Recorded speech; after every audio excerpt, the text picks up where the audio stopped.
함께 나눌 말씀은 본문 말씀은 시편 1절부터 6절까지의 말씀입니다. 우리 지난 시간에도 제가 시편 2편을 했는데요.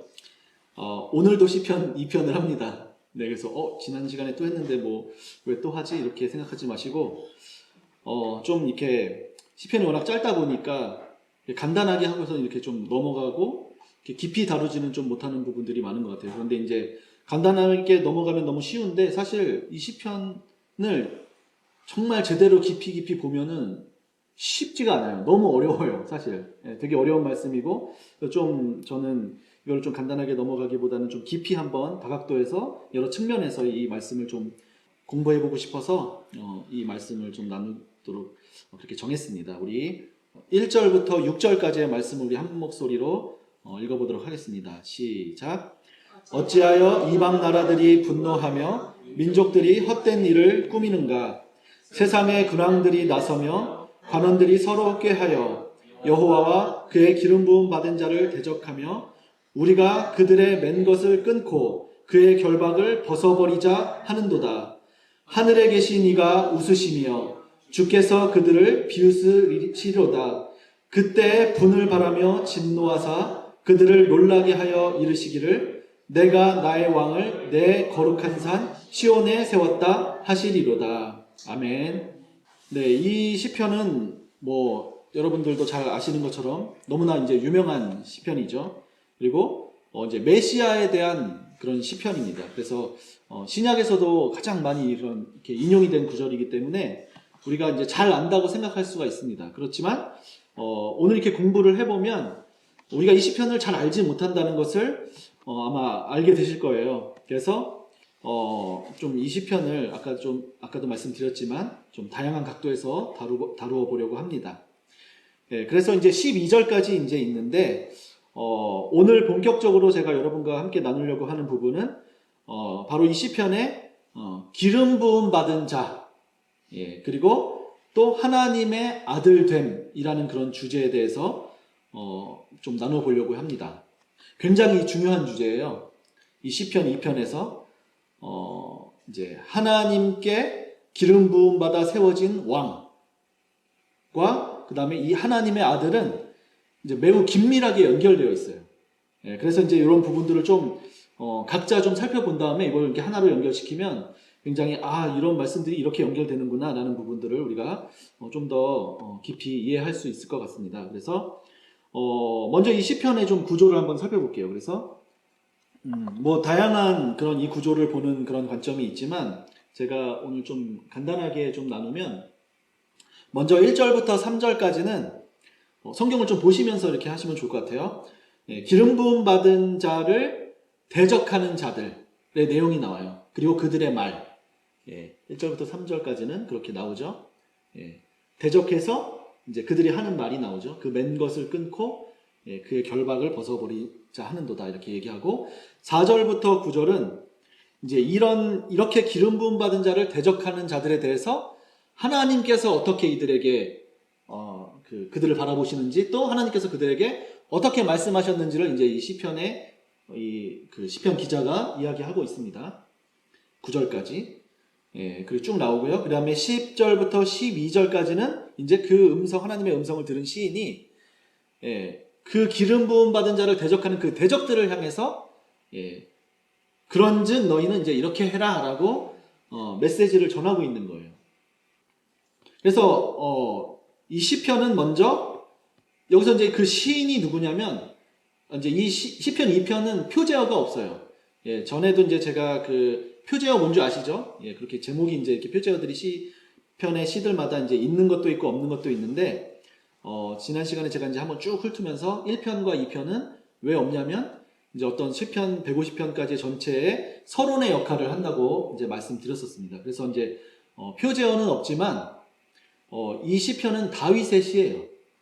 사도행전 4장 25절에 보시면 성령께서 그 다윗의 입을 통해서 말씀하셨다라고 하면서 어찌하여 열방이 분노하며 족속들이 허사를 경영하였는 거라고 이제 이 시편 2편을 인용하고 있습니다. 그래서 이 시편은 다윗이 말하고 있다라는 것을 알 수가 있습니다.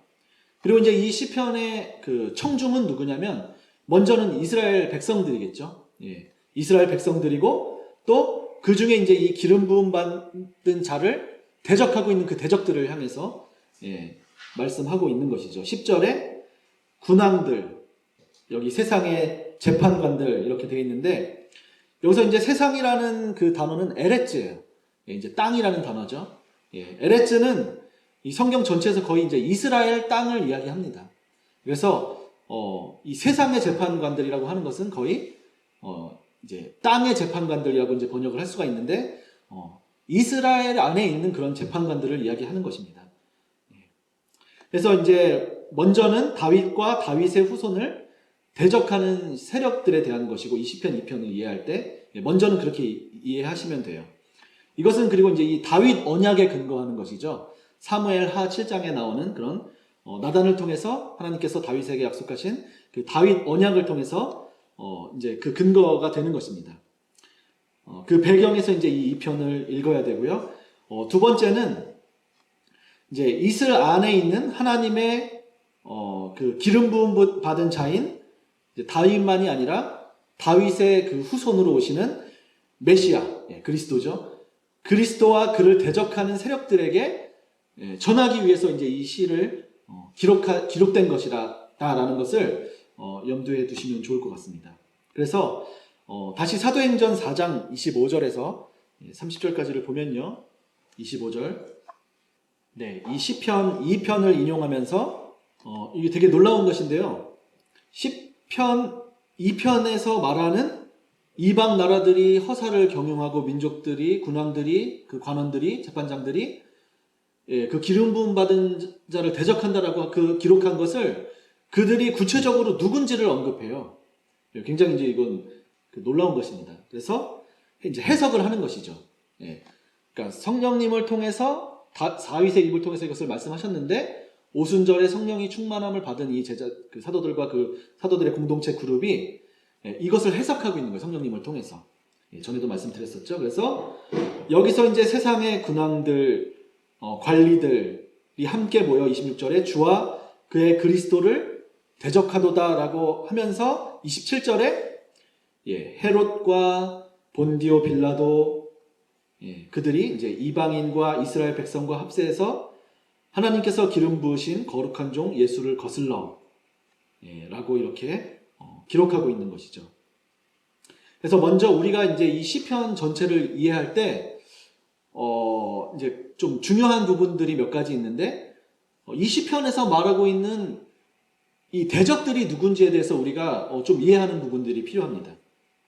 다윗을 대적하는 세력, 그리고 이제 기름 부음 받은 그 메시아를 또 대적하는 그 세력에 대한 좀 이해가 우리가 먼저 좀 선행되어야 될 필요가 있습니다. 이게 이제 어떤 시편의 신학을 구성하는데 굉장히 어떤 중요한 요소들이에요. 이스라엘의 하나님에 대해서 시편은 이스라엘의 하나님에 대해서 그리고 또 그 이스라엘 하나님과 관계를 맺는 그 이스라엘 백성들에 대해서 그리고 또 그가 세우신 왕 그리고 또 그를 대적하는 세력들 어떤 이런 여러 측면에서 이제 시편을 이해할 수가 있기 때문에 우리가 좀 이런 부분들을 그런 대적들은 도대체 누구인가 어떤 사람들을 말하는가 그런 부분들을 좀 이렇게 대충이 아니라 구체적으로 좀 이해를 할 필요가 있습니다. 그리고 궁극적으로는 우리가 그 기름 부음 받은 자를 대적하는 자들이 또 되지 않기 위해서 이런 시편을 공부하는 것이죠. 그래서 이제 시편을 이해할 때 특히 시편 2편을 이해할 때 이런 배경이 있고 이것을 좀 깊이 이해해야 한다라는 것을 좀 기억해 두셨으면 좋겠습니다. 먼저 제가 여러분과 살펴보려고 하는 내용은 이 다윗이 이제 기름 부음을 받았죠. 하나님으로부터. 그런데 여기서 이제 시편 2편에 등장하는 내용이 이 대적들은 뭐냐면 기름 부음 받은 자를 대적하는 세력들이잖아요. 그런데 이 다윗은 먼저 이제 이 시편은 이제 다윗이 이제 고백한 것이기 때문에 우리가 다윗이 겪은 그 당시의 그 다윗의 상황과 그 배경으로부터 이제 이 시편을 이해할 필요가 있는 것이죠. 바로 그냥 곧바로 메시아로 그냥 끌고 와서 이해하는 부분도 있지만 그 전에 이제 다윗의 상황을 먼저 좀 살펴볼 필요가 있습니다. 그래서 이 다윗은 3번의 기름 부음을 받아요. 그래서 이제 좀 그 기름 부음을 3번의 기름 부음을 받고 그 기름 부음 받은 자를 그가 기름 부음 받고 나서 계속해서 그를 대적하는 세력들이 이제 사무엘 이제 상하에 계속해서 이제 등장하거든요. 그런 부분들을 좀 살펴보려고 합니다. 그래서 먼저는 사무엘상 16장 12절이에요. 그래서 하나님께서 이제 사무엘을 통해서 이제 기름을 부어 주시죠. 다윗에게. 12절 여호와께서 이르시되 이가 크니 일어나 기름을 부으라 이렇게 말씀하시고 기름을 부었더니 13절에 이날 이후로 다윗이 여호와의 영에게 크게 감동되니라라고 이렇게 기록하고 있습니다. 여기서 우리가 알 수 있는 기름 부음의 특징은 뭐냐면 기름 부음 받은 자는 뭐냐면 하나님의 영에 감동된 자예요. 하나님의 말씀에 그 말씀의 본질에 그 하나님의 뜻에 아주 크게 감동된 것이라는 걸 알 수가 있어요. 우리가 막연하게 그냥 뭐 기름 부어 주세요, 뭐 기름 부음 받았다, 뭐 기름 부으소서 이렇게 찬양할 수 있지만 정확하게 그 기름 하나님께서 기름을 부어 주시는 것이 무엇인지를 우리가 정확하게 인식을 해야 합니다. 그래서 여호와의 영이 크게 감동되었다라고 할 때 이제 감동이라는 말은 뭐 그 찰라흐라는 히브리어가 사용되었어요. 보통 이제 형통하게 되었다 이제 이런 뜻으로 많이 번역이 되고 또 뭐 평탄한 길, 뭐 이렇게 이제 그렇게 이제 번역이 되는 그런 단어인데 이제 하나님의 뜻 가운데 온전히 이제 행하게 되었다라는 그런 의미로 우리가 이해할 수가 있습니다. 그래서 이 첫 번째 기름 부음 받은 다윗을 대적하는 세력들이 이제 어떻게 등장을 하게 되냐면 질문 하나 드릴게요. 그다음 이 여호와의 기름 부음을 받고 가장 먼저 다윗을 대적하는 세력이 누구일까요? 네, 맞습니다. 너무 쉬운 질문인데 너무 당연한 그런데 맞습니다. 사울이죠. 이 다윗을 대적하는 것이 놀랍게도 어떤 이방의 무슨 그런 막 그런 나라들이 아니라 물론 그런 나라들도 있지만 블레셋이나 아말렉이나 이런 나라들도 있지만 가장 다윗을 괴롭게 대적한 것은 사울이에요.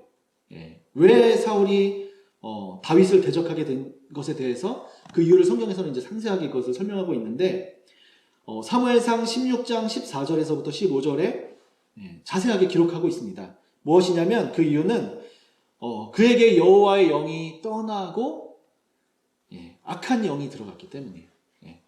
그리고 그 이유를 분명하게 설명하고 있습니다. 그리고 다윗에게는 하나님의 영이 이제 임하게 된 것이죠. 이것이 그 기름 부음 받은 자를 대적하는 자의 특징이에요. 그리고 이제 사울이 등장하고 또 골리앗이 등장합니다. 골리앗은 여러분들도 잘 아시겠지만 이제 할례 받지 않은 블레셋 사람이라는 어떤 그런 그 이방인을 대표하는 어떤 그런 표현이죠. 이스라엘의 히브리어에. 그런데 이 그 블레셋 사람 골리앗과 사울은 공통점이 있습니다. 뭐죠? 공통점? 퀴즈입니다. 네. 맞아요. 네. 제가 그거 그 첫 번째 답이에요. 그리고 또 하나는 뭐냐면 할례 받지 않았다라는 거예요. 물론 사울은 할례를 받았죠. 그런데 이제 이 성경에 보면 그는 마음의 할례를 받지 않았어요. 그렇기 때문에 이제 악한 영이 그에게 하나님의 영이 그를 떠나게 된 것이죠. 하나님의 말씀을 온전히 순종하지 않았기 때문에 그러한 공통점이 있습니다. 그래서 자기 생각대로 행하게 된 것이죠. 하나님을 위한다고 하면서. 그래서 표면적으로는 이스라엘 사람이지만 그 역시 영적으로는 하나님이 보실 때는 이방인과 같은 어떤 그런 모습으로 서로 공통 분모를 갖고 있습니다. 그리고 사무엘상 18장 29절에서는 사울이 다윗을 더욱더욱 두려워하여 평생의 다윗의 대적이 되었다고 아예 이렇게 딱 명시를 해놨어요. 다윗의 대적은 사울이에요.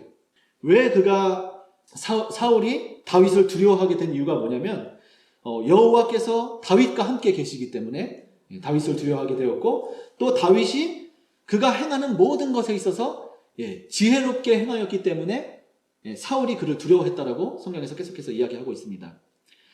그리고 이제 또 다윗의 또 다른 대적이 한 명 등장하는데요. 그 사람은 바로 그 도액이라는 인물이에요. 도액은 누구냐면 사무엘상 21장 7절입니다. 그는 에돔 사람이고 사울의 이제 신하인데 그 도액이라는 사람이죠. 에돔 사람이고 사울의 목자장이라고 이렇게 기록하고 있습니다. 예, 여기서 이제 에돔이라는 그 에돔은 이제 우리가 오늘 그 사도행전 4장에서 안 찾으셔도 됩니다. 그 헤롯이 바로 이두메 사람이죠. 이두메가 바로 에돔이에요. 그리고 이제 어떤 헤롯도 약간 이제 좀 비슷한 부분이 있죠. 사실 헤롯은 이스라엘 사람이 아니에요. 약간 그러니까 신앙적인 왕이 아니라 예, 그 로마의 어떤 그런 정치적인 관계 속에서 예, 어떤 정치적인 왕이죠. 예, 그런데 이제 도액도 사실 그 에돔 이제 사울의 목자장이긴 하지만 이제 도액도 약간 그런 정치적인 어떤 그런 헤롯과 비슷한 그런 유형의 사람인 것을 우리가 알 수 있습니다. 어떻게 알 수 있냐면 사무엘상 22장 17절을 한번 볼게요. 왜 그러냐면 이제 이 그 아히멜렉에게로 다윗이 이제 그 노베에 있는 제사장 아히멜렉에게 이제 피해서 그 제사장만이 먹을 수 있는 그 진설병을 이제 그 먹게 되죠. 제공해주고 이제 다윗이 이제 거기서 이제 숨어서 그렇게 좀 이렇게 피해 있었는데 그것으로 인해서 이제 사울이 그 아히멜렉을 찾아오게 돼요. 도액이 이제 그것을 이렇게 고자질해서. 그런데 이제 그 사울이 그 아히멜렉과 그 노베에 있는 그 제사장 그 집안 사람들을 죽이려고 하자 17절에 보시면 18절에 제사장들을 죽이라. 근데 17절에서는 그 신하들이 손을 들어서 여호와의 제사장을 죽이기를 싫어했어요. 여호와를 두려워한 것이죠. 그런데 이 도액은 어떤 사람이냐면 그것을 두려워했다라는 표현은 없습니다. 뭐냐면 제사장들을 죽일 뿐만 아니라 세마포 에봇 입은 자 85명을 죽였고 19절에 그 성읍의 남녀와 아이들과 젖 먹는 자들과 소와 나귀와 양을 모두 칼로 쳐서 그런 죽이는 그런 일들을 그가 행하고 있습니다. 그리고 이제 뭐 기타 등등이 있는데요. 그 중에 이제 한 사람은 나발, 그 다윗의 아비가일을 아내로 만는데 그의 이제 남편이었던 나발이 있고 또 이제 아말렉이 다윗의 대적으로 등장을 합니다. 네, 첫 번째 이제 기름 부음을 받고서 이제 등장하는 대적은 한 이 정도고 이어서 이제 두 번째 다윗이 기름 부음을 받는 그런 것이 이제 사무엘하 2장 4절에 이렇게 기록되어 있는데요. 한번 보실까요? 이때 이제 기름 부음은 사무엘에게 이제 먼저 기름 부음을 받고 여호와로부터 그 다음에 이제 유다 사람들이 다윗을 기름 부어서 유다 족속의 왕으로 삼습니다. 그렇죠? 이때 이제 그 다윗을 대적하는 세력들이 누구냐면 바로 이제 이스라엘이에요. 여기서 이제 이스라엘이라고 말하는 것은 그 유다와 베냐민을 제외한 그 10지파를 이제 이스라엘이라고 이제 이렇게 통틀어서 이제 통칭을 하는데 이 이스라엘과 베냐민 지파, 특히 이제 사울의 아들 이스보셋이 이스라엘의 왕이 되어서 이 다윗을 대적하는 그런 세력으로 등장합니다. 그리고 세 번째 기름 부음은 사무엘하 5장 1절에 나타납니다. 이제 여러분도 좀 아시는 내용이기 때문에 제가 이제 조금 빨리빨리 지나가도록 하겠어요. 그래서 이스라엘의 모든 지파가 헤브론에게 그리고 다윗에게 나와서 3절에 그들과 여호와 앞에서 언약을 맺고 다윗에게 기름을 부어서 이스라엘 왕으로 이제 그를 삼게 됩니다. 그리고 이제 여기서 세 번째 기름 부음을 받고 바로 이어지는 기사가 뭐냐면 저는 굉장히 이게 독특하더라고요. 이 세 번째 기름 부음을 받고 이어지는 기사가 뭐냐면 올려봐 주세요. 6절이에요. 여부스 사람을 쳐서 이 시온성을 점령하는 사건입니다. 그래서 이 세 번째 기름 부음을 받고 바로 다윗의 대적으로 등장하는 세력은 누구냐면 여부스족이에요. 여부스. 이스라엘의 이제 가나안 7족속을 점령할 때 가장 점령하기 어려웠던 완전 그 철통 요새와 같은 그 여부스를 이제 다윗이 이제 이것을 이제 점령하게 되는데 그래서 이제 세 번째 기름 부음 이후에 등장하는 다윗의 대적은 바로 여부스입니다. 물론 이제 이 이후에 뭐 압살롬과 아히도벨이나 그런 인물들은 이제 들이 또 이제 등장을 하죠. 그런데 이제 제가 이번 이제 시편 2편을 나눌 때는 요 그 여부스까지 이제 좀 멈추고, 왜냐면 시편 3편에서 그 시편 3편은 바로 다윗의 시인데 압살롬을 피해서 도망할 때 이제 지은 시예요. 예, 이런 것들이 저는 이제 좀 어떤 연결성이 있다고 좀 이렇게 생각이 되어지더라고요. 예, 여러분도 한번 좀 그런 부분을 염두해서 이 시편을 좀 이렇게 읽어보시면 좀 뭔가를 좀 발견할 수 있을 것 같다는 좀 생각이 듭니다. 예, 저는 좀 이렇게 힌트를 좀 드리는 것이고, 일단은 왜 여부스까지 좀 살펴볼게요. 그 대적에 대해서. 왜냐면 이게 그 사도행전 4장에서 이 사도들이 이 시편을 인용하는 것과 어떤 중요한 연관성이 있기 때문이에요. 그리고 네, 6절 한번 좀 볼게요. 예, 예루살렘으로 가서 그 땅 주민 여부스 사람을 치려고 하는데 사람들이 다윗에게 뭐라고 말하냐면, 예, 네가 결코 이리로 들어오지 못하리라 라고 이야기하면서 맹인과 다리 저는 자라도 너를 물리치리라 이렇게 이야기합니다. 유명한 그 구절이죠. 그래서 다윗이 그리로 이제 못 들어온다고 이렇게 생각을 했는데 다윗이 이제 그 성을 빼앗았죠. 그리고 다윗이 시온 산성을 빼앗았으니 이는 다윗성이더라라고 이렇게 기록하고, 이어서 그날에 이제 다윗이 뭐라고 얘기했는지를 이제 기록하고 있습니다. 그날에 다윗이 이르기를 누구든지 여부스 사람을 치거든 물 깃는 대로 올라가서 다윗의 마음에 미워하는 다리 저는 사람과 맹인을 치라 하였으므로 속담이 되어 이르기를 맹인과 다리 저는 사람은 집에 들어오지 못하리라 하더라라는 이 기사를 이렇게 기록하고 있어요. 이 사무엘 하에. 여기서 이제 여부스, 그리고 이제 오늘 그 시편 2편에서 내가 나의 왕을 나의 거룩한 산 시온에 세웠다라고 이렇게 말씀하시잖아요. 이 여부스를 이제 점령하지 못했으면 사실 그 시온에 세웠다라는 말을 할 수가 없는 거거든요. 예, 이제 이런 것들이 저는 이 시편을 이해하는데 굉장히 어떤 좀 이렇게 좀 눈여겨서 봐야 될 좀 포인트로 저에게 좀 이번에 이것을 공부하면서 인식이 되었습니다. 그래서 이 여부스라는 말의 의미를 이제 히브리어의 의미를 살펴보면 이렇게 발핀이라는 그런 의미를 가지고 있어요. 그러니까 이렇게 발 아래 있는 거예요. 발 아래. 그래서 어떤 타작마당이라는 어떤 의미를 가지고 있고요. 이렇게 타작마당이 발로 이제 이렇게 밟아서 평탄해진 곳을 말하는 것인데, 밟다라는 뜻이 있고 발 아래라는 뜻이 있고, 또 이제 발 아래, 이스라엘에서 이제 발 아래는 오염됐다라는 이제 그런 의미가 있거든요. 그래서 이제 이 발을 닦잖아요. 이스라엘에서 이제 그 정결하게 할 때 발을 씻는 것이 굉장히, 이제 손과 발을 씻는 것이 굉장히 중요한데, 그런 의미가 있고, 또 몹시 싫어하다 이런 의미가 있어요. 이런 의미들이 여부스와 여부스가 가지고 있는 어떤 그 특징을 이제 나타내 주는 것이죠. 그리고 이 여부스를 다윗이 그 점령했다라는 것은, 그러니까 이 다윗이 이 가장 견고한 요새를 점령했다라는 것은 그 다윗이 하나님 앞에 어떤 의미에서는 그 발 아래 철저하게 복종되었다라는 그런 좀 이중적인 의미를 또 갖고 있을 수 있습니다.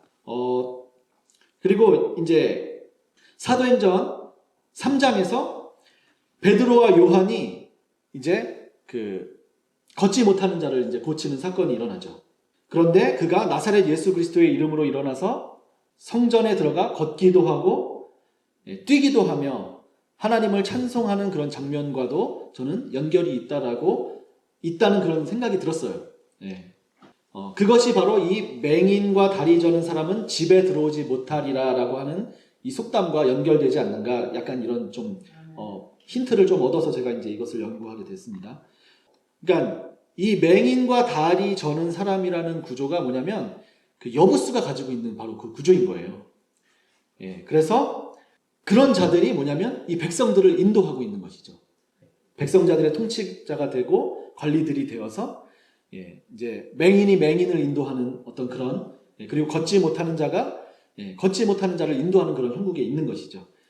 그 당시 제사장들, 성전을 맡은 자들, 사두개인들, 왕들, 관원들이 바로 이 걷지 못하는 자를 치유하고 회복하지 못하는 어떤 그런 지경이 있었던 것이죠. 그런데 예수의 이름으로 걷지 못하는 자가, 예수님의 이름으로 이 걷지 못하는 자가 일어나 성전에 들어오는 것을 이 관리들이 관원들이 뭐냐면 싫어하고 있는 거예요.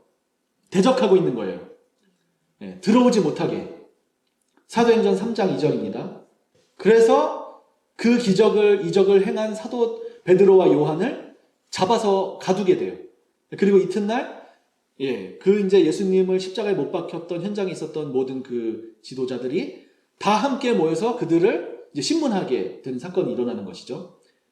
지난 시간에 강의할 때도 제가 이제 이 부분을 했기 때문에 그들이 이제 행전 3장 2절에서 뭐라고 이야기하고 있냐면, 그러니까 이 사건, 베드로와 요한이 걷지 못하는 자를 일으킨 사건 이후에 뭐라고 기록하냐면, 예수 안에 죽은 자의 부활이 있다고 백성을 가르치고 전함을 싫어하였다라고 이렇게 제가 잘못 썼네요. 맞네요. 4장 2절입니다. 네. 예수 안에 죽은 자의 부활이 있다고 백성을 가르치고 전하는 것을 이제 싫어하였다라고 이제 이렇게 이야기하는 것이죠. 좀 이제 요 기사는 사실 잘 아시는 내용이라서 제가 이제 좀 성경 본문을 잘 안 보는데, 이제 이 사건이 어떻게 일어나냐면 그 미문 앞에서 구걸하는 사람이 이제 무엇을 줄까 해서 이제 베드로와 요한을 바라봤더니 이제 그들이 주목해서 그를 보고 은과 금은 내게 없거니와 내게 있는 나사렛 예수 그리스도의 이름으로 일어나 걸으라고 하면서 이제 손을 잡아 일으켰더니 발목에 힘이 생기고서 이제 일어나서 걷기도 성전으로 뛰어가서 걷기도 하고 뛰기도 하고 하나님을 찬양하는 것을 보고 온 백성이 이제 놀라는 그런 사건이잖아요. 시편 115편 4절을 한번 보겠습니다. 그러니까 우리가 이제 이런 성경을 이해할 때 은과 금은 없다, 없거니와라고 이런 말을 했어요, 사도들이. 그런데 우리는 그냥 이걸 어떻게 이해하냐면 어떤 그냥 이 사람이 구하는 것은 재물이 아니라 더 이제 온전히 걷는 것을 더 구하기 때문에 어떤 이런 수사적인 표현이다. 은과 금은 내게 없거니와라는 것을 이제 이렇게 생각을 하는 것이죠. 그런데 이 시편 115편 4절에서 이 시인은 어떻게 이야기하냐면 은과 금이 뭐라고 얘기하냐면 사람이 손으로 만든 것이라고 이렇게 이야기하는 거예요. 그리고 7절에 보면 이제 뭐 쭉 나오죠. 입이 있어도 말하지 못하고 눈이 있어도 보지 못하고 귀가 있어도 듣지 못하고 하면서 7절에 손이 있어도 만지지 못하며 발이 있어도 걷지 못한다. 이게 뭐냐면 우상이 이런 구조라는 거예요. 당시 예루살렘의 성전에서 드리는 그 예배 구조가 바로 우상을 섬기는 구조와 이제 같은 그 맥락을 가지고 있는 것이죠. 그래서 8절에 우상들을 만드는 자와 그것을 의지하는 자들이 다 그와 같다라고 이렇게 이야기하면서, 그런데 9절에서는 반대로 무엇을 이야기하냐면 그렇기 때문에 이스라엘아 너희는 여호와를 의지하라라고 이렇게 이야기하고 있어요. 이게 뭐냐면 제가 이해할 때는 은과 금은 내게 없거니와 내게 있는 것 곧 나사렛 예수 그리스도의 이름으로 일어나 걸으라라고 이제 그분을 의지하라는 것과 이제 같은 말씀인 것이죠. 본질적으로. 오늘 우리 이 시편 2편 역시 그러니까 2편 12절을 한번 보겠습니다. 마지막 절에 뭐라고 이야기하냐면 그렇기 때문에 그 아들에게 입 맞추라라고 이제 이야기하면서 입 맞추지 않으면 길에서 망하게 되고 여호와께 피하는 모든 사람은 이제 복이 있다라고 이제 이렇게 이야기를 합니다. 바로 이 사도행전 4장에서 지금 일어나고 있는 일이 어떤 일이냐면 그 사도들과 그 베드로와 요한을 대적하는 예수님과 그 제자들을 대적하는 세력들에게 지금 이야기하고 있는 것이잖아요. 그런데 그들이 구조가 바로 무엇이냐면 바로 그들이 은과 금, 사람이 손으로 만든 것으로 하나님을 경배하고 그들을 보지 못하고 듣지 못하고 걷지 못하고 성전에 나아가서 뛰며 걸으며 하나님을 찬양할 수 없는 자들을 온전히 회복할 수 없는 그 구조, 여호와를 의지하지 않는 그 구조에서 이 시편 2편이 기자가 이야기하고 있는 것은 뭐냐면 10절 지혜를 얻고 교훈을 받아서 여호와를 의지하여서 그의 도움을 구하여서 여호와께 피하는 자가 되라, 복 있는 자가 되라 라는 것을 선포하고 있다는 것이죠. 네, 이해가 되시죠? 네, 아멘. 네. 그러면서 이제 아까 시편 115편 17절입니다. 그러면서 이야기하고 있는 것이 뭐냐면 죽은 자들은 여호와를 찬양하지 못한다라고 이야기합니다. 그리고 이것을 어떻게 대부분 이해를 하죠? 죽은 자들은 찬양할 수 없다. 그러니까 죽으면은 뭐 노래 못 하잖아요. 예, 그렇게 이해를 하는 것이죠. 예. 그런데 우리는 이제 이제부터 영원까지 여호와를 송축하리로다. 그러니까 이 말씀은 아까 전에 그 걷지 못하는 자가 회복되어서 성전에서 하나님을 찬양할 수 있게 된 게 바로 무엇과 연관이 되냐면 죽은 자의 부활과 연관이 되는 거예요. 문자적으로 봤을 때는 죽은 사람이 살아난 것이 아니라 뭐 걷지 못하게 된 자가 일어서서 하나님을 찬양하는 것이지만 이 말씀을 문자적인 것이 아니라 영적인 본질로 이해하면 찬양할 수 없었던 그 죽은 자가 부활하여서 하나님을 성축하게 된 그 사건을 이 누가가 기록한 것이죠. 우리가 이제 이 시편을 읽을 때 이런 사도행전에 인용된 이런 어떤 것들을 읽을 때 이런 것과 우리가 좀 메시지를 이 시편이 전하고자 하는 메시지를 이해해야 되는 것이죠. 그래서 죽은 자가 찬양하는 자가 되는 것이 바로 이 부활이다라는 것을 우리가 좀 생각하기를 원합니다. 그리고 기름 부음 받은 자가 하는 일이 바로 이것이에요. 누가복음 4장 18절에 주의 성령이 내게 임하셨으니 이는 가난한 자에게 복음을 전하게 하시려고 기름을 부으셨다라고 이렇게 이야기하시죠.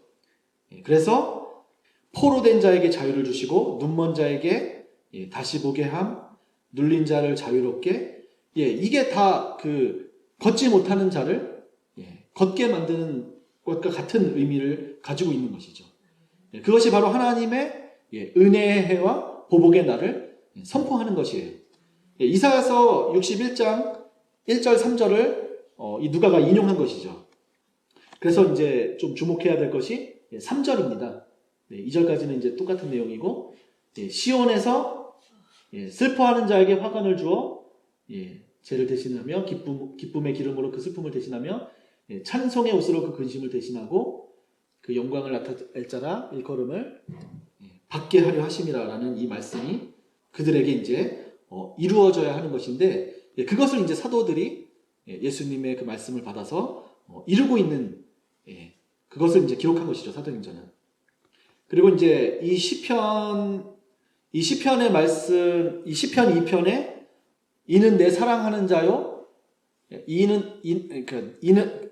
너는 내 아들이라 오늘날 내가 너를 낳았도다라는 이제 시편 2편에 그것이 이제 가장 신약에서 많이 인용되는 구절인데, 이제 이 기사가 인용될 때 어떻게 인용되냐면, 그러니까 이 시편 2편의 말씀만 그냥 따로 인용되는 것이 아니라, 이 말씀이 나타나는 곳이 이제 몇 군데 있는데, 예수님의 이 그 공생애에서는 먼저는 이제 예수님이 세례 받으실 때, 그리고 또 변화산에서 이제 이 말씀이 이제 구름에서부터 또 성령님을 통해서 이게 이제 하늘이 열리고 이 음성이 들리잖아요.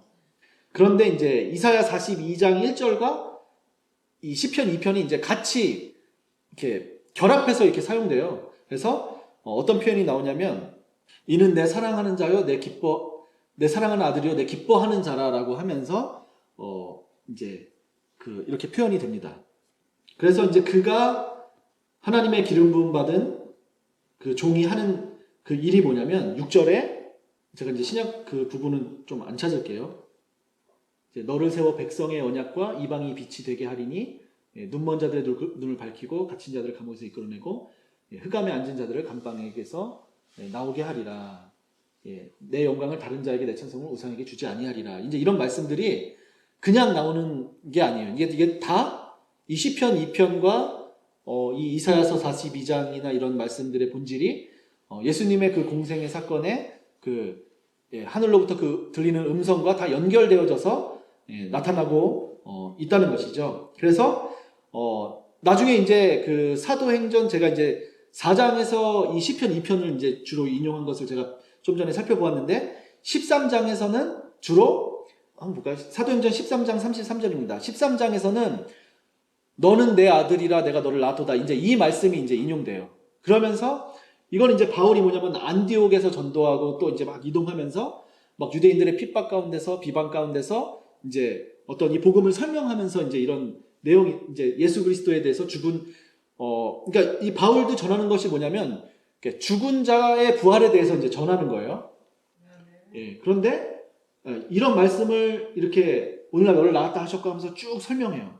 그러면서 예, 이제 다윗의 거룩, 그러니까 이 시편 2편을 왜 이곳에 이제 인용했는지를 이걸 쭉 읽어보시면은 좀 이해를 하실 수가 있는 거예요. 그런데 이제 이런 시편의 이런 맥락들을 전혀 그냥 생각하지 않고 읽으면 좀 들어오는 게 이제 좀 적은 거죠. 그 내용들이. 그래서 한번 쭉 올려봐 주세요. 이제 안디옥에서 전도하고 이제 또 이것을 이제 안식에도 다음에 말씀을 전하라 했는데 굉장히 이제 온 시민이 거의 다 하나님의 말씀을 듣고자 해서 이제 모였습니다. 그런데 이제 유대인들의 무리가 이제 시기하게 되고 비방하고 쭉 더 올려봐 주시면 그러면서 이제 바울이 이제 이런 말씀들을 쭉 하는 거예요. 요 아까 전에 이사야 42장의 말씀이었죠. 6절에 그 이방의 빛으로 삼아 너로 땅끝까지 구원하게 하리라 하셨느냐. 그러니까 이런 일들을 예수님으로부터 받아서 지금 이 사도들이 이 일을 예수님과 동일한 일들을 행하고 있다라는 것을 우리가 이제 이 시편 2편을 읽을 때 또 이것과 연관된 시편 42편 이런 것과 이제 연결해서 염두해서 우리가 이런 말씀들을 읽으면 그 내용들이 우리가 이제 그냥 요 한 구절이지만 이것이 이렇게 함축돼 있어요. 이 말씀이 이제 예수 그리스도와 오순절 성령의 충만을 받은 사도들에 의해서 일어나고 있는 일들이고요. 그리고 예루살렘에 모인 지도자들이 이것을 싫어했던 것이죠. 이것이 그 기름 부음 받은 자의 그 사명이고 하나님의 언약이고 뜻인데 이것을 대적하고 있는 그런 일들이 지금 일어나고 있는 것입니다. 그래서 시편 2편 2절에서 보면 여호와의 기름 부음 받은 자를 대적하는 것은 뭐냐면 곧 하나님을 대적하는 자가 되는 거예요. 여호와와 그의 기름 부음 받은 자를 대적한다라고 이제 이렇게 이야기하고 있는데 따라서 이제 다윗 시대는 다윗을 대적하는 자들이 누구였냐면 바로 하나님을 대적하는 자가 되었던 것이죠. 예수님 당시에는 예수님을 대적했던 자들이 바로 하나님을 대적했던 자들이 되는 것이고요. 이제 그 대적들은 이제 메시아를 대적하는 세력의 어떤 이제 원형이 되는 것이죠. 그런데 이 말씀은 오늘 우리에게도 그대로 적용이 되어지는 그런 말씀인 것입니다. 오늘 우리에게도 이루어지고 있는 것이죠. 시편 2편 10절에 보면 그런즉 군왕들아 너희는 지혜를 얻으며 세상의 재판관들아 너희는 교훈을 받을지어다 라고 이렇게 이야기하고 있는데 여기서 시편 2편이 말하는 군왕들 또 세상의 재판관들이 바로 누구냐면 바로 우리를 이야기하고 있는 것입니다. 왕같은 제사장들이죠. 이 군왕들 재판관들이 왕같은 제사장들이라는 말이에요. 베드로전서 2장 9절에 나오는 그래서 이 군왕들이라는 말은 이제 왕이에요. 멜레크 왕들이고 멜라킴 왕들이고 이 세상의 재판관들은 먼저 하나님 나라의 왕이 누구죠? 어떤 자들이죠? 요한복음 18장 37절에 예수님께서 빌라도에게 내가 왕이니라 라고 말씀하시면서 이 왕은 뭐냐면 진리에 대해서 증언하는 자가 바로 하나님 나라의 왕이죠. 그리고 여기서 이제 세상의 재판관들이라고 했는데 재판관들이 이스라엘에서 누구냐면 제사장들이 재판관들입니다. 신명기 17장 9절에서는 한번 보여주시겠어요? 레위 사람 제사장과 당시 재판관에 나가서 물으라 라고 이렇게 판단하는 자들. 그리고 역대하 19장 8절에서는 여호사밧이 이 레위 사람들을 재판장들로 세우는 것을 그런 기사를 우리가 통해서 이런 레위 사람들이 이런 재판들을 담당했구나 이런 것들을 우리가 좀 알 수 있죠. 그러니까 왕과 제사장들을 이야기하는 거예요. 그 왕들하고 세상의 재판관들이라고 하는 것은 오늘날 진리를 증언하려고 하는 우리죠. 하나님을 예배한다고 하는 우리가 이 하나님의 이 지혜와 교훈을 반드시 받아야 되는 것이죠. 그래야 진정한 왕과 제사장들로 영과 진리로 예배하는 자들이 되게 되는 것입니다. 우리가 이 성경은 바로 이 우리의 구원을 위해서 기록된 것이죠. 디모데후서 3장 15절에 말씀하고 있는 것처럼 능히 너로 하여금 그리스도 예수 안에 있는 믿음으로 말미암아 구원에 이르는 지혜를 우리에게 얻게 하기 위해서 이 시편 말씀을 우리가 이렇게 우리에게 말씀하시고 있는 것으로 말씀으로 지혜를 얻고 교훈을 얻어야 되는 것이죠. 그 지혜를 얻고 교훈을 받는 것이 뭐냐면 바로 그 아들에게 입맞추는 것과 같은 본질을 가지고 있습니다. 그리고 그것이 곧 여호와를 경외함으로 섬기고 떨며 즐거워하는 것이에요. 그런데 만약 그렇지 않으면 우리가 12절에 말하는 것처럼 진노하심으로 그 길에서 망하게 되는 것이죠. 그래서 사도행전 13장 아까 전에 이제 이 시편 2편을 인용하면서 이제 사도 바울이 그렇게 이야기합니다. 40절에 너희는 선지자들을 통하여 말씀하신 것이 너희에게 미칠까 삼가라. 그러니까 이 말씀이 우리에게 미치는 것으로 이들은 이것을 이제 이렇게 생각하는 것이죠. 여기서 미칠까라고 이렇게 라고 한 이 말의 헬라어는 그러니까 에펠코마이예요. 에펠코마이. 그러니까 뭐냐면 일어나다, 임박하다 이런 뜻이에요. 그러니까 이 말씀이 우리에게 일어날까, 임박할, 그러니까 그리고 이제 여기 미칠까 이렇게 돼 있는데 이 까가 뭐냐면 그러니까 매라는 헬라어인데 이 매라는 헬라어는 뭐뭐 하지 않도록 혹은 뭐뭐인지 아닌지 이런 의미를 가지고 있어요. 그러니까 뭐냐면 이것이 나에게 일어나지 않도록, 임박하지 않도록 이것이 나에게 일어나는지 일어나지 않는지 삼가라라는 말은 뭐냐면 블레포예요. 블레포라는 말은 뭐냐면 보다라는 의미인데 깨닫다, 주의하다, 분별하다라는 의미를 가지고 있어요. 그러니까 이것이 나에게 일어나지 않는지 일어나는지 일어나지 않는지 혹은 이 길에서 망한다라는 말씀이 나에게 일어나지 않도록 이것을 깨어서 주목해서 분별하라는 그런 의미를 가지고 있는 것이죠. 다시 시편 2편 12절로 가서요. 그렇지 않고 그 길에서 망하지 않고 여호와께 피하는 자, 이 복 있는 자가 되기 위해서 우리가 바로 그러한 자가 되기 위해서 바로 이 시편을 이렇게 기록하고 있는 것이죠. 시편 2편은 바로 이 복음을 담고 있는 것입니다. 여호와께 피한다는 것은 바로 이사야서 2장 2절 3절에서 말하는 것처럼 그에게 나아가 지혜를 얻고 교훈을 받는 것이 바로 뭐냐면 우리가 많이 나눴던 말씀이죠. 율법이 시온에서 나오고 주의 말씀은 예루살렘에서. 그래서 시편 2편 6절에 내가 나의 왕을 내 거룩한 산 시온에 세웠다 하시리로다. 그러면서 내가 여호와의 명령을 전하노라. 여호와께서 내게 이르시되 너는 내 아들이라 오늘 내가 너를 낳았도다. 그래서 뭐냐면 여호와께서 그 왕을 거룩한 산 시온에 세우셔서 바로 그의 명령을 이제 전하시게 되는 것인데요. 제가 이제 그 여호와의 기름 부음 받은 자가 이제 누구인지를 살펴보았습니다. 그런데 이제 지금은 하나님께서 내가 너를 낳았다라고 말한 그 아들이 하나님의 아들이죠. 이 하나님의 아들이 무엇인지에 대해서 좀 간략하게 좀 나누려고 합니다. 사실 이게 그냥 너는 내 아들이라 오늘 내가 너를 낳았다. 이거를 그냥 단순하게 이해하면 되게 편해요. 근데 복잡하게 이해하면 굉장히 어려운 말이에요. 여기에 있는 하나하나가 다 어려운 말이에요. 오늘 낳았다. 그 오늘이 언제인지. 네. 그리고 이제 이 시편을 인용할 때 그 예수님의 공생의 사건에서는 오늘이라는 말이 없어요.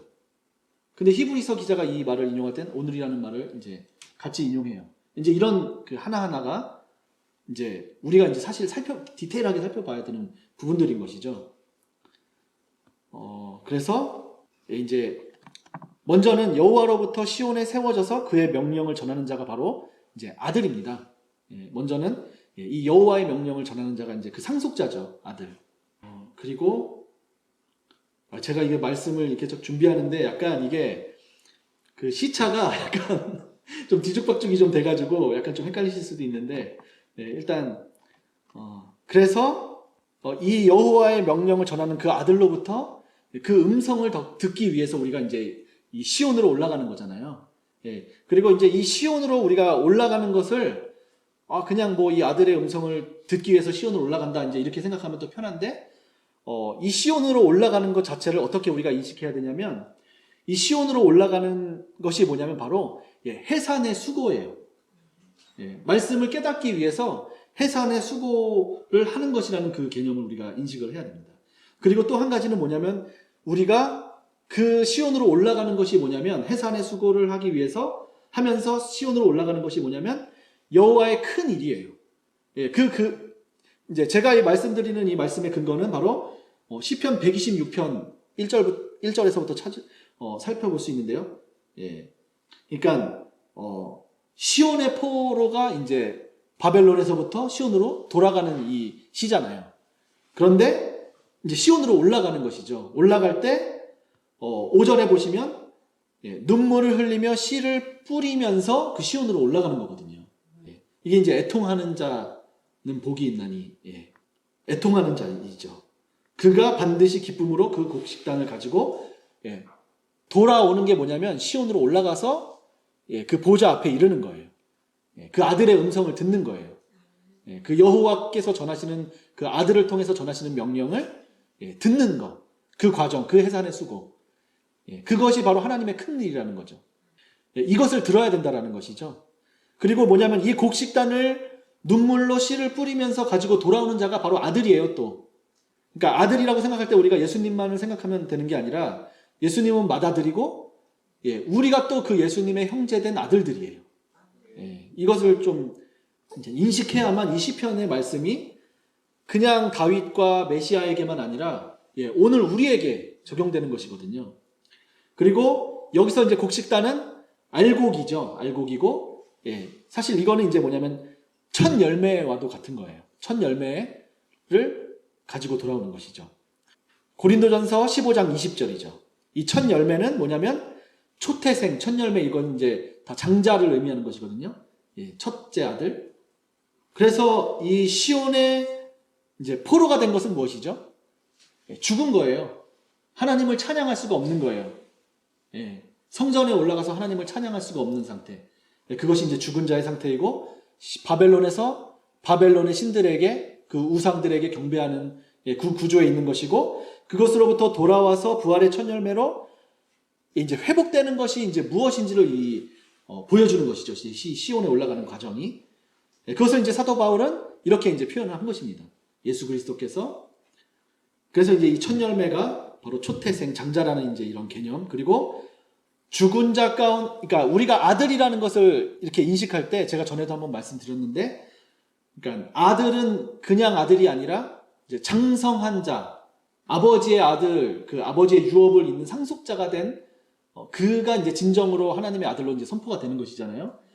그것과 뭐가 이제 똑같냐면, 그러니까 그 아들은 그냥 아들이 아니에요. 그러니까 예수님이 성령으로 잉태되어서 그 처녀에게 이제 마리아에게서 나셨잖아요. 물론 이제 아들이죠. 그런데 그렇다고 해서 하나님의 아들로 선포되신 것은 아니에요.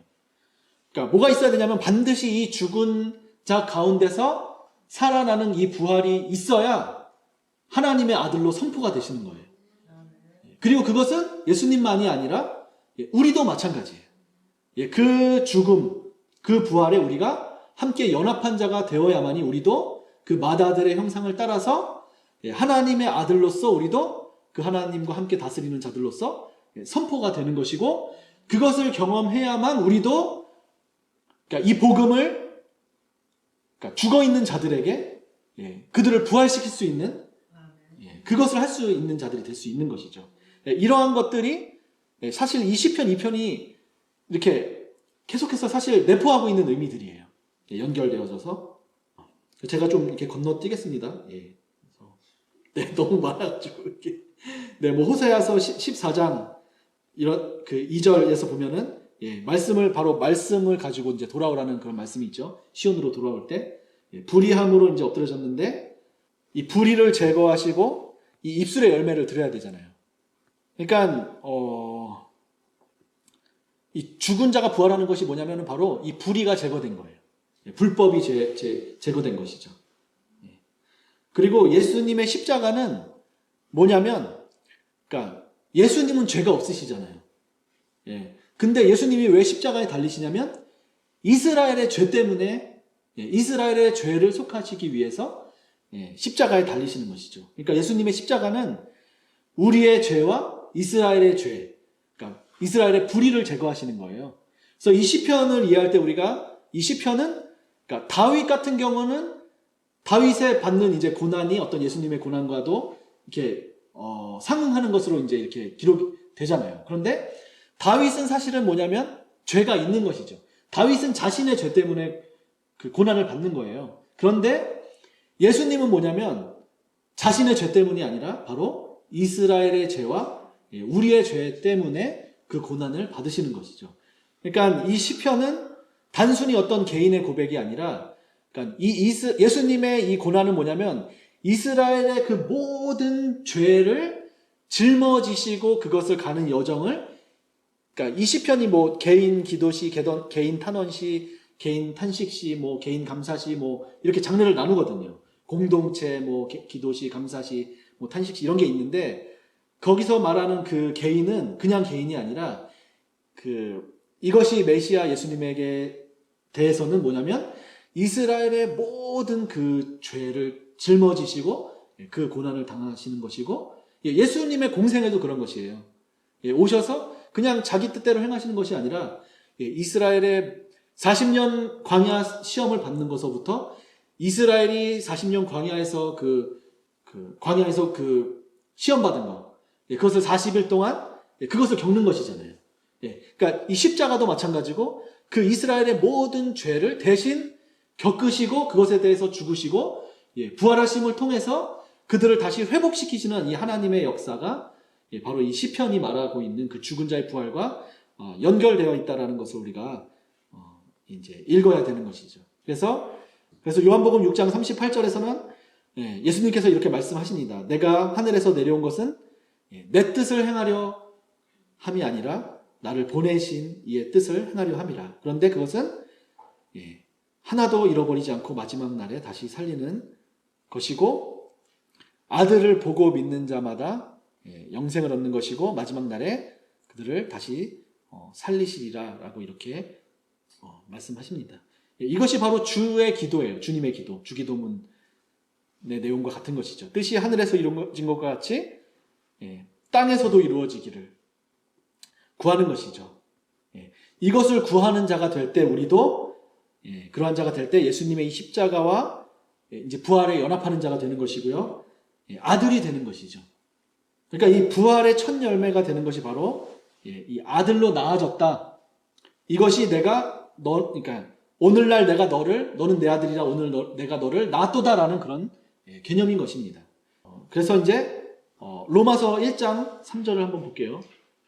로마서 1장 3절에서는 그러니까 그 아들에 관해서 말하고 있는 것입니다.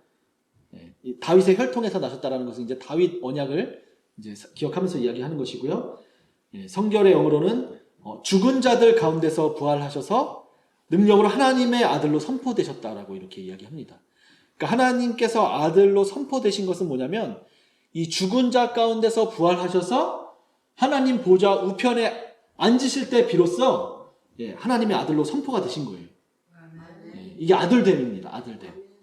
골로새서 1장 18절. 그래서 이제 그가 교회의 머리이시고 그가 근본이시고 죽은 자들 가운데서 먼저 나신 이이다. 이제 우리는 예수님을 맏아들이라고 하고 장자라고 할 때 그냥 무조건 그냥 장자라고 이렇게 생각하잖아요. 하나님의 그냥 뭐 독생자라고도 하기도 하고 그냥 첫 아들이다라고 그냥 이렇게 생각하지만 이 장자라는 개념은 뭐냐면 반드시 죽은 자들 가운데서 먼저 나신 분, 그 죽은 자 가운데서 가장 먼저 나신 분으로서의 그 부활의 첫 열매로서의 장자라는 이 개념을 인식해야 돼요. 그 분만이 죽은 자들을 일으키실 수가 있는 거예요. 히브리서 1장 5절. 이제 히브리서 기자가 이 시편 2편을 인용하거든요. 여기서는 이제 이것도 이제 좀 여러분들이 연구해 보시면 좋을 만한 본문이에요. 그러니까 하나님께서 어느 때 천사 중 누구에게 너는 내 아들이라 오늘날 내가 너를 낳았다라고 이렇게 하셨으며 또 그가 맏아들을 이끌어 세상에 다시 들어오게 하실 때 하나님의 모든 천사들은 그에게 경배할지어다라고 말씀하셨다라고 이제 이렇게 이야기합니다. 그런데 이제 우리가 이런 이제 말씀들을 읽을 때 이제 이전의 과거형으로 사실 많이 읽거든요. 그래서 언제 어느 때에 천사 중 누구에게 아들이라고 했겠냐. 아무에게도 그렇게 하지 않았는데 예수님에게만 했다. 약간 이런 식으로 이제 생각을 할 수가 거의 대부분 이제 그렇게 생각을 하는데 이 히브리서 기자는 무엇을 이야기하고 있냐면 그 때를 이야기하고 있어요. 어느 때. 그리고 6절에서는 뭐냐면 그 때가 언제인지를 이야기해주고 있습니다. 뭐냐면 그가 맏아들을 이끌어 세상에 다시 들어오게 하실 때에 하나님의 모든 천사들은 그에게 경배할지어다라고 이렇게 말씀하셨다는 거예요. 이때가 언제죠? 네, 맞습니다. 예수님께서 죽으시고 부활하셔서 하늘에 오르셔서 보좌 우편에 앉으실 때 그게 뭐냐면 맏아들을 이끌어 세상에 다시 들어오게 하실 때예요. 그때 뭐냐면 모든 천사들에게, 그러니까 보좌 우편에 이제 앉히셨을 때 천사들이 그에게 이제 경배하는 것이죠. 예. 그것을 뭐라고 하냐면 하나님의 아들로 선포되셨다라고 이야기하는 것이죠. 마태복음 5장 43절에서는 예수님께서 이렇게 말씀하십니다. 내 이웃을 사랑하고 내 원수를 미워하였다라는 것을 너희가 들었으나 나는 너희에게 이르노니 너희는 원수를 사랑하며 너희를 박해하는 자를 위해서 기도하라. 이같이 한즉 하늘에 계신 너의 아버지의 아들이 되리니라고 이렇게 말씀하고 계십니다. 여기서 원수가 누구죠? 그 대적들이죠. 죽은 자들이에요.